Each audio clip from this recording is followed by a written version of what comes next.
गौरी पुत्र गणेश भगवान की जय। जय श्री कृष्ण। राधे राधे। नंद के आनंद भयो, जय कन्हैया लाल की। प्रिय भक्तजनों, आप सभी को श्री कृष्ण जन्माष्टमी की ढेरों शुभकामनाएं। भगवान श्री कृष्ण जी की कृपा आप और आपके समस्त परिवार पर सदैव बनी रहे। भक्तजनों, श्री कृष्ण जन्माष्टमी का व्रत भाद्रपद मास के कृष्ण पक्ष की अष्टमी को किया जाता है। कृष्ण जन्माष्टमी को भगवान श्री कृष्ण के जन्मोत्सव के रूप में मनाया जाता है। भगवान श्री कृष्ण जी का जन्म भाद्रपद मास के कृष्ण पक्ष की अष्टमी बुधवार को रोहिणी नक्षत्र में अर्धरात्रि के समय वृष के चंद्रमा में हुआ था और इस व्रत को करने तथा इसकी कथा को सुनने से पापों का नाश होता है और सुख सौभाग्य में वृद्धि होती है। तो भक्तजनों, आज हम इस वीडियो में भगवान श्री कृष्ण जन्माष्टमी की बड़ी ही दुर्लभ कथा को सुनेंगे। तो आप सभी भक्तजन इस कथा को बड़ी ही श्रद्धा, ध्यान पूर्वक और प्रसन्न चित्त मन से पूरा अवश्य सुनिएगा। तो सभी प्रेम से बोलिए, भगवान श्री कृष्ण जी की जय।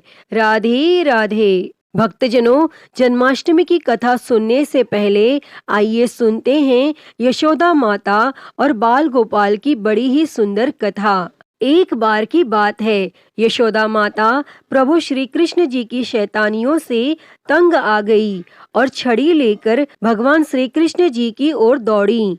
और जब प्रभु ने अपनी मैया को क्रोध में देखा तो वह अपना बचाव करने के लिए भागने लगे और भागते भागते श्री कृष्ण जी एक कुम्हार के पास पहुँचे। लेकिन कुम्हार तो अपनी मिट्टी के घड़े बनाने में व्यस्त था।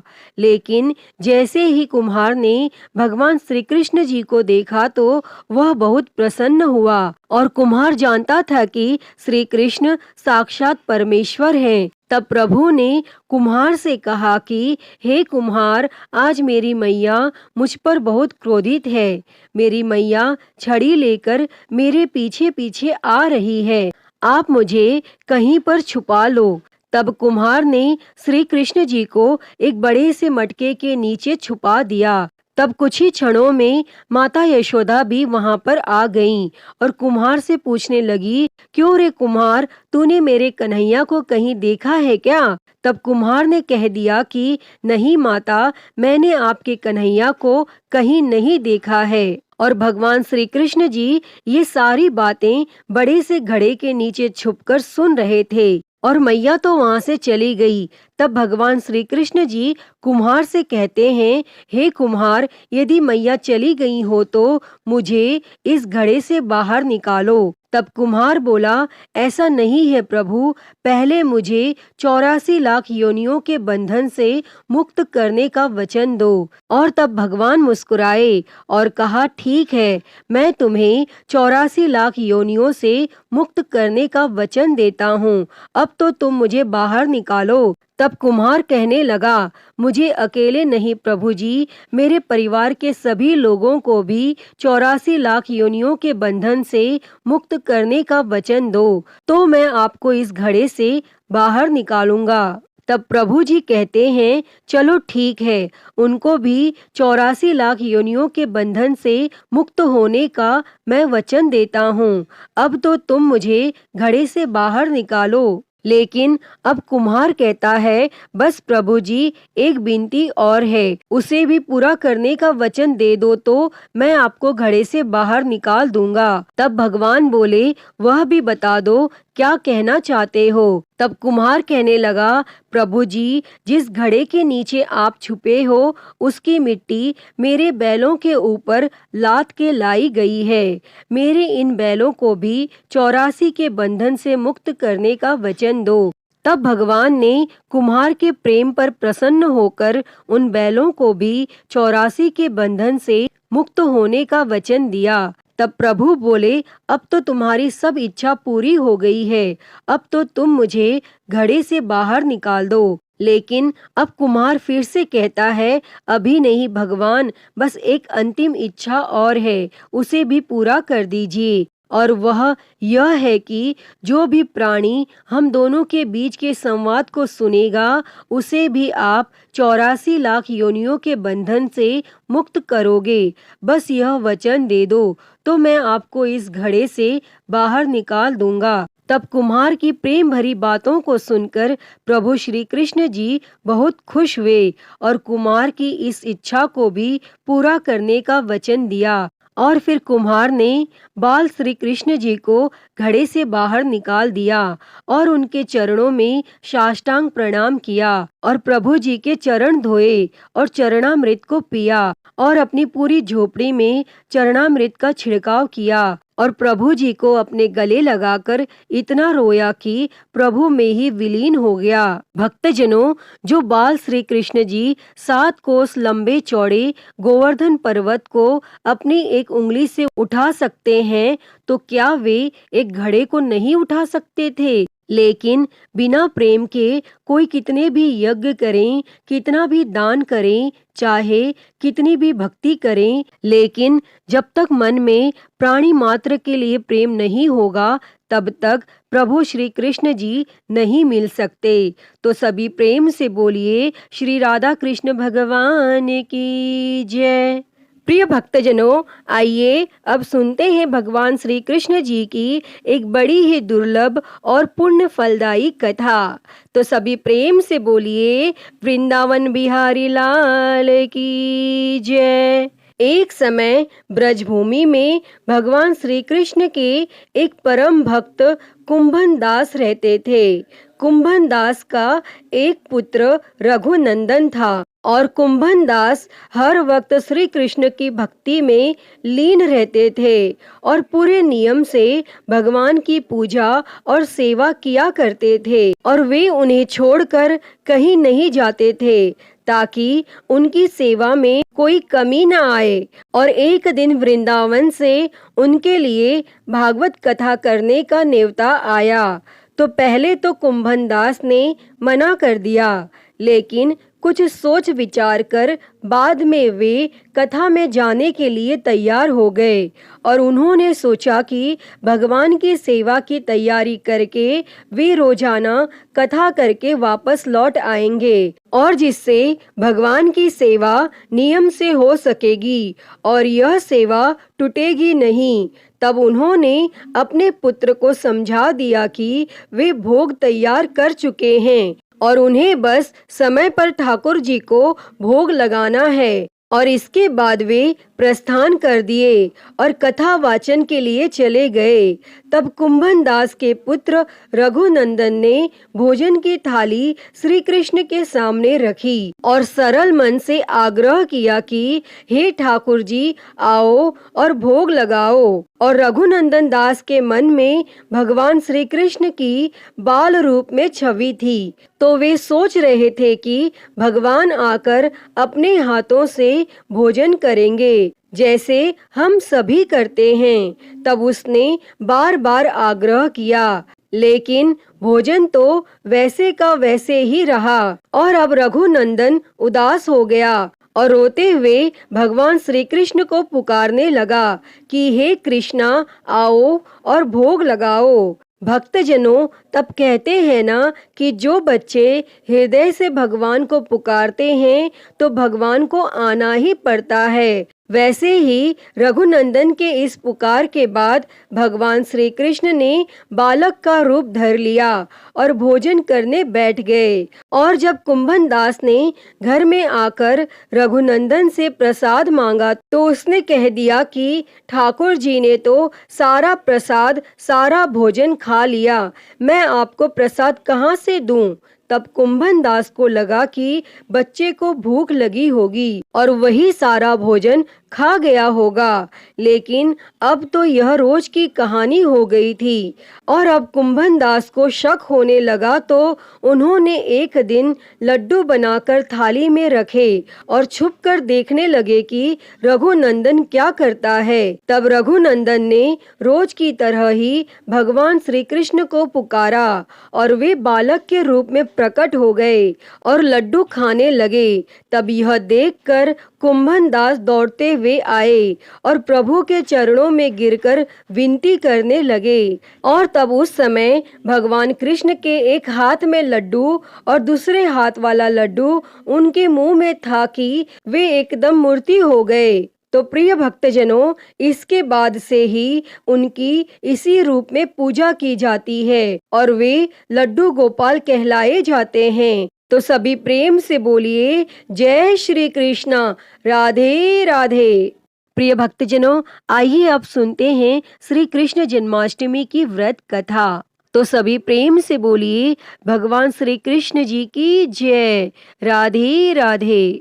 द्वापर युग में पृथ्वी पर राक्षसों के अत्याचार बढ़ने लगे और पृथ्वी गाय का रूप धारण कर अपनी कथा सुनाने के लिए तथा उद्धार के लिए ब्रह्मा जी के पास गई। पृथ्वी पर पाप कर्म बहुत बढ़ गए। तब यह देखकर सभी देवता भी बहुत चिंतित थे। तब ब्रह्मा जी सब देवताओं को साथ लेकर पृथ्वी को भगवान विष्णु के पास क्षीर सागर ले गए और उस समय भगवान विष्णु अनंत शैया पर शयन कर रहे थे और स्तुति करने पर भगवान की निद्रा भंग हो गई और भगवान ने ब्रह्मा जी एवं सभी देवताओं को देखकर उनके आने का कारण पूछा। तो पृथ्वी बोली, भगवान, मैं पाप के बोझ से दबी जा रही हूँ, मेरा उद्धार कीजिए। और यह सुनकर भगवान विष्णु उन्हें आश्वस्त करते हुए बोले, चिंता न करें, मैं नर अवतार लेकर पृथ्वी पर आऊंगा और इसे पापों से मुक्ति प्रदान करूंगा। और मेरे अवतार लेने से पहले कश्यप मुनि मथुरा के यदुकुल में जन्म लेकर वासुदेव नाम से प्रसिद्ध होंगे और मैं ब्रजमंडल में वासुदेव की पत्नी देवकी के गर्भ से कृष्ण के रूप में जन्म लूंगा और उनकी दूसरी पत्नी के गर्भ से मेरी सवारी शेषनाग बलराम के रूप में उत्पन्न होंगे और तुम सब देवतागण ब्रजभूमि में जाकर यदुवंश में अपना शरीर धारण कर लो। कुरुक्षेत्र के मैदान में मैं पापी क्षत्रियों का संहार कर पृथ्वी को पापों से भार मुक्त करूंगा। और इतना कहकर अंतर ध्यान हो गए। तब इसके पश्चात देवता ब्रजमंडल में आकर यदुकुल में नंद यशोदा तथा गोप गोपियों के रूप में पैदा हुए और वह समय भी जल्दी ही आ गया। द्वापर युग के अंत में मथुरा में ययाति वंश के राजा उग्रसेन राज्य करता था और राजा उग्रसेन के पुत्रों में सबसे बड़ा पुत्र कंस था। देवकी का जन्म उन्हीं के यहाँ हुआ और इस तरह देवकी का जन्म कंस की चचेरी बहन के रूप में हुआ और कंस ने उग्रसेन को बलपूर्वक सिंहासन से उतारकर जेल में डाल दिया और स्वयं राजा बन गया।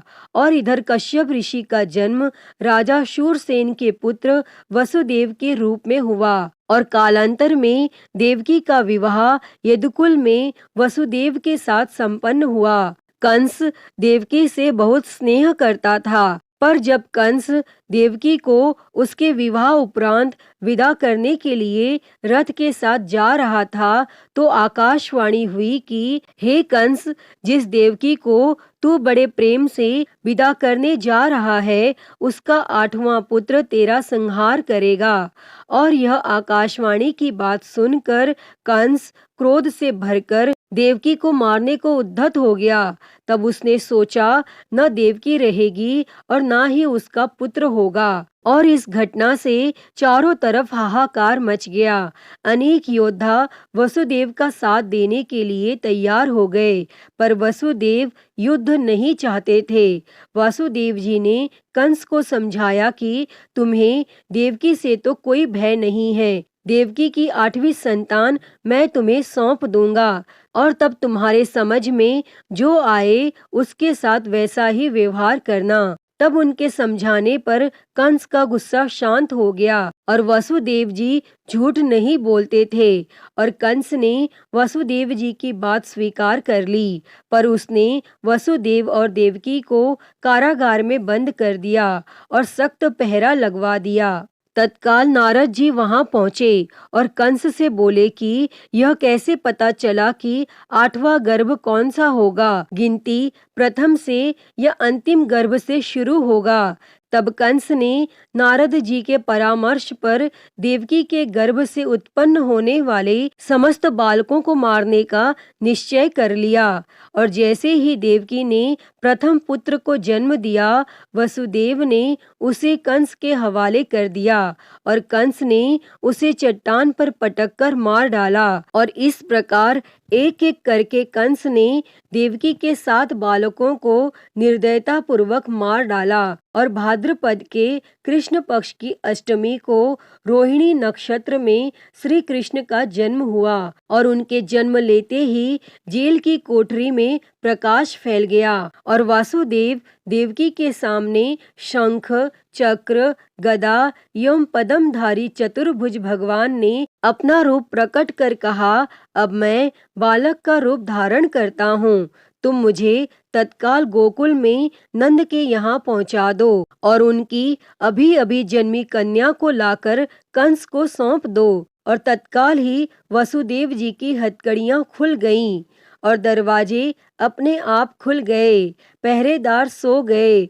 तब वासुदेव जी भगवान श्री कृष्ण को सूप में रखकर गोकुल को चल दिए और रास्ते में यमुना श्री कृष्ण के चरणों को स्पर्श करने के लिए बढ़ने लगी। तब भगवान ने अपने पैर लटका दिए। चरण छूने के बाद यमुना घट गई और वासुदेव जी ने यमुना पार कर गोकुल में नंद के यहाँ गए और बालक कृष्ण जी को यशोदा जी के बगल में सुलाकर कन्या को लेकर वापस कंस के कारागार में आ गए और जेल के दरवाजे पूर्वतः बंद हो गए और वासुदेव जी के हाथों में हथकड़ियां पड़ गईं और पहरेदार जाग गए। तब कन्या के रोने पर कंस को खबर दी गई। तब कंस ने कारागार में जाकर कन्या को लेकर पत्थर पर पटक कर मारना चाहा, परंतु वह कंस के हाथों से छूटकर आकाश में उड़ गई और देवी का रूप धारण कर बोली, हे कंस,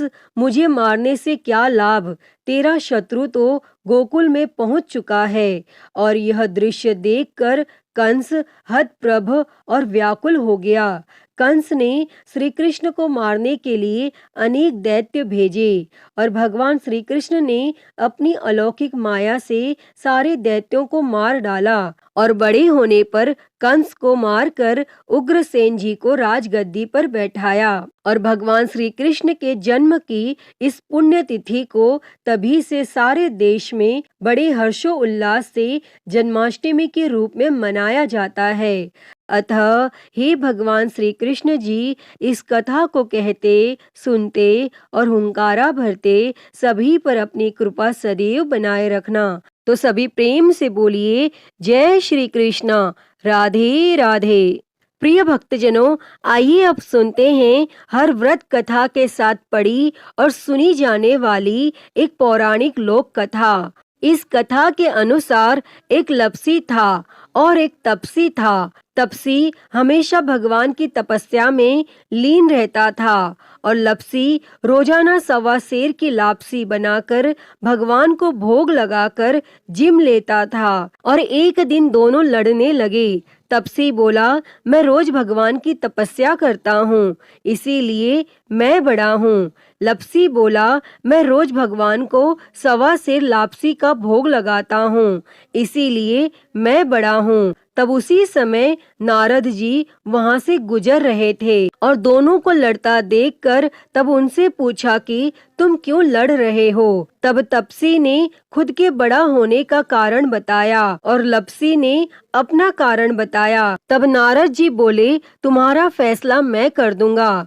और फिर दूसरे दिन लपसी और तपसी नहाकर अपनी रोज की भक्ति करने आए तो नारद जी ने छुपकर 1.25 करोड़ की एक एक अंगूठी उन दोनों के आगे रख दी। तपसी की नजर जब अंगूठी पर पड़ी तो उसने चुपचाप अंगूठी उठाकर अपने नीचे दबा ली और जब लपसी की नजर अंगूठी पर पड़ी लेकिन उसने ध्यान नहीं दिया और भगवान को भोग लगाकर लापसी खाने लगा। तब नारद जी सामने आए तो दोनों ने पूछा कि कौन बड़ा? तो नारद जी ने तपसी से खड़ा होने को कहा। वो खड़ा हुआ तो उसके नीचे दबी अंगूठी दिखाई पड़ी।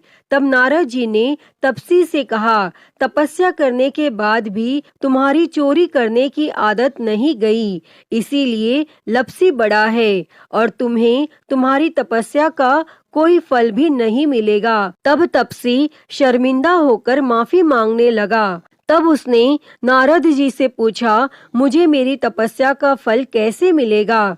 तब नारद जी ने कहा, यदि कोई गाय और कुत्ते की रोटी नहीं बनाएगा तो फल तुझे मिलेगा। यदि कोई ब्राह्मण को भोजन करवाकर दक्षिणा नहीं देगा तो फल तुझे मिलेगा।